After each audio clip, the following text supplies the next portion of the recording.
Okay, so I'm finally going to do a little video about Kill the Boy, the latest episode of Game of Thrones. We're at the halfway point now. We're at the halfway point. It's episode 5 already, man.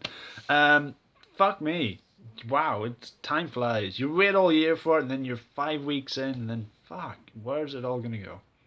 Okay, so it picks up dramatically as we would expect from where the last one, gut wrenchingly ended. Grey Worm is alive. He is alive. He's just about alive. He's recovering. He's pretty badly wounded, but he's alive. Sir Barristan Selmy, he bit it, but he went out like a champ. And isn't that the main thing? No, it's not the main thing. The My concern now is um, and as I've said in previous videos, I've read the books, but that means very little in this season.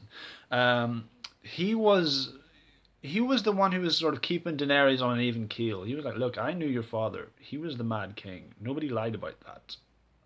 Let me help you out, okay? Let me try and steer you right." And he was good at that. He was going to be a solid dude. He was going to give her some wise and sort of sound advice. So anytime she was getting a bit too Dracarys, he would be like, "No, not Dracarys. Something else, maybe." You know, he's dead now. And her first action is to round up the heads of all the noble families and put them in front of her dragons and go, "Hey, hey, hey, huh? Maybe you're all the Harpy. Maybe I should kill you all and just have it. Just have this fucking city." Daario Naharis is just fuck it. Send the Unsullied into the streets, kill every motherfucker you can think of, and that'll quiet everybody. Let's get, so that the rats have nowhere left to hide. Um, and eventually she goes and speaks to that guy, Hizdahr zo Loraq, who, I don't know about this dude. 1 minute, whenever he's facing certain death in front of the dragons, and like, how cool was that? That scene. She might not be able to control the dragons, but she knows how to use them. Okay, they're a threat, they're danger, they're unstable, they're a little wild, but that the implication that she still has dragons and can use her dragons is still there. She hasn't abandoned them; she's just disciplining them. My girlfriend was like, "Oh, she's got her balls back." I'm like, "Okay, wow, that's one way of looking at it." Yeah. She 1 minute Hizdahr zo Loraq is sort of stood there going, "Valar Morghulis, all men must die. Fuck you, bitch. I'm like, go out like a man." And the next, whenever she confronts him in prison, he's on his knees going, "Help me, Khaleesi, I'm sorry, Your Grace." You know, and she's like, "What happened to Valar Morghulis? What happened?" So this guy, he's shifty, but she's like, "Okay, you had the right idea. I'll reopen the fighting pits. No slaves, and also I should wed a member of a noble family. Luckily, somebody's already on his knees." I'm like, wow, okay, so he's getting a promotion and a wife. Wow. So a good day for him, and that's good. I worry for Daenerys now. Like, she might go. The Targaryens are pretty highly strung like that. She's a great conqueror, not a great ruler, not by the track record we've got here. So there's all of that. Moving on to the wall, it's my friend. I'm gonna give a shout out to my friend Kieran Little. He came up with a brilliant analogy like last year, right about that time. I'm not a big fan of 24, but he said if people just got out of Jack Bauer's way and let him do his job, 24 would be called 12. Not even 12, like 6 or something. Okay, it'd be done. That's what Jon Snow's up against. The guys at Castle Black, the Battle of Castle Black is still too fresh in their memory, and they're like, "We're not teaming up with the wildlings. No, what are you talking about? They've killed people. They killed our friends. They've killed villages that we were supposed to protect. We can't do that. We can't join forces with them." And Jon Snow's like, "Listen, fuckwads, there's an army of White Walkers and zombies out there.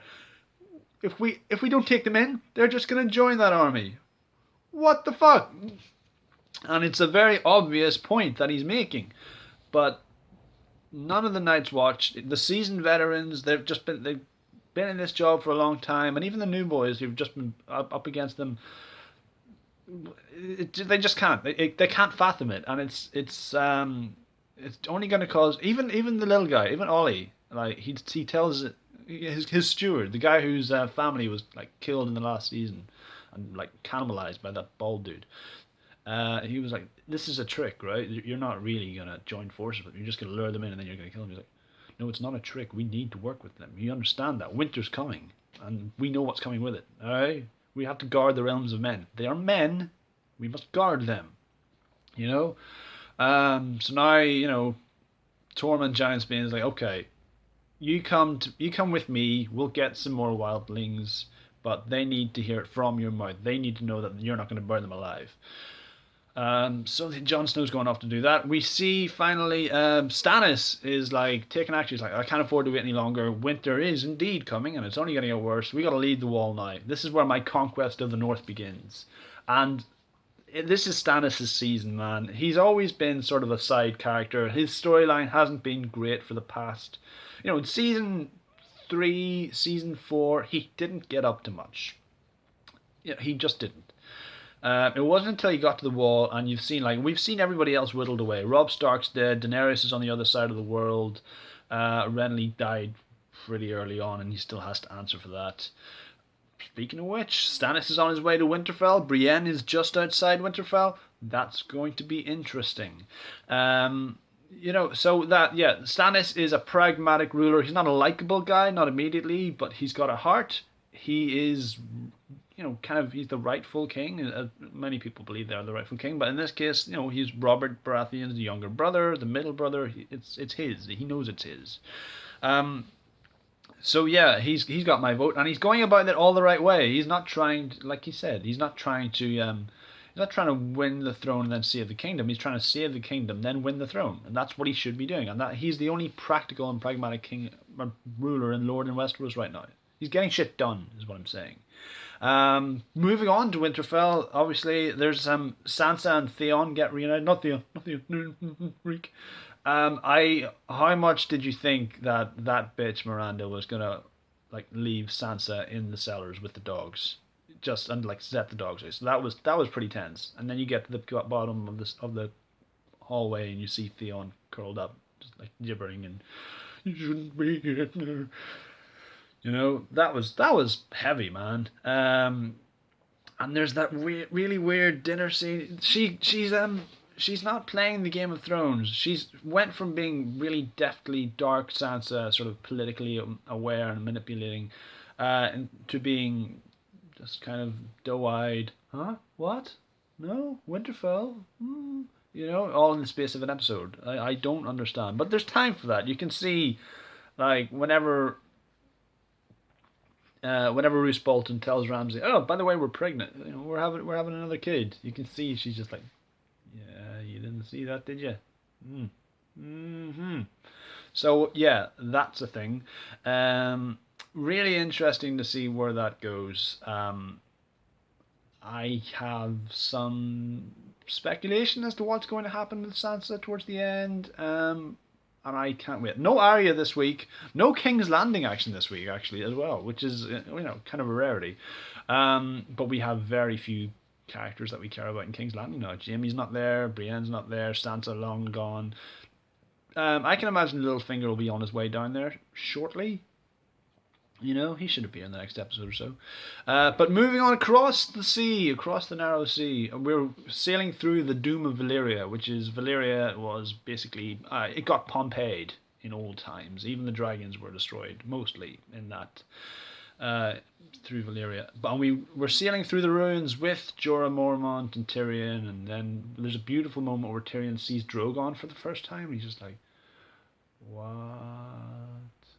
And then something splashes into the water behind them, and we get attacked by the Stone Men. And the Stone Men are the people that Stannis was talking about in the last episode. If you get that grayscale stuff, then you get sent to live in the Doom of Valyria with the Stone Men, because they go mad, and they're contagious, and it's effectively leprosy type thing.